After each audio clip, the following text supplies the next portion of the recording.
One of the things I started in the Med-Surg course that I teach, the fourth semester Med-Surg course, is to have the students at the beginning of the class write their strategies for success in the class.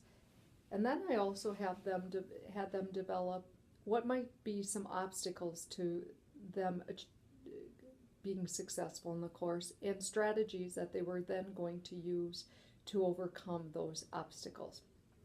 And every week when they came back to class at the beginning, I would have them take out that document, look at it, and then journal on what worked and what did not work for them that week in working towards success in the class. After they journaled, I allowed a few minutes for them to talk about what occurred in the week and share with each other what had happened.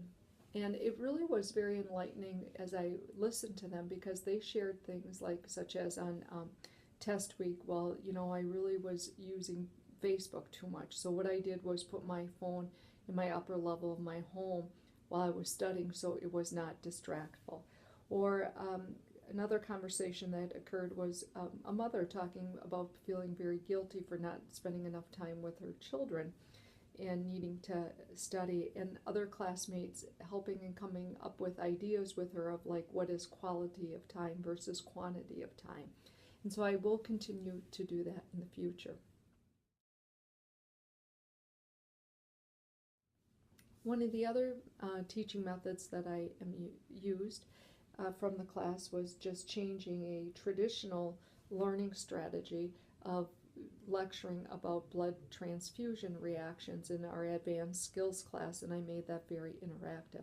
So the students were given the pre-work to do from their ATI product on the skills module of watching a video about blood transfusion reactions and reading content.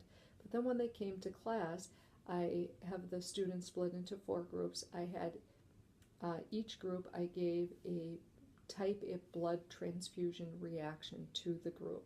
And one of the group members then had to play role a patient having this type of transfusion reaction, where the other groups then would be able to assess that patient, ask questions to the patient, and then also discuss interventions that they would do.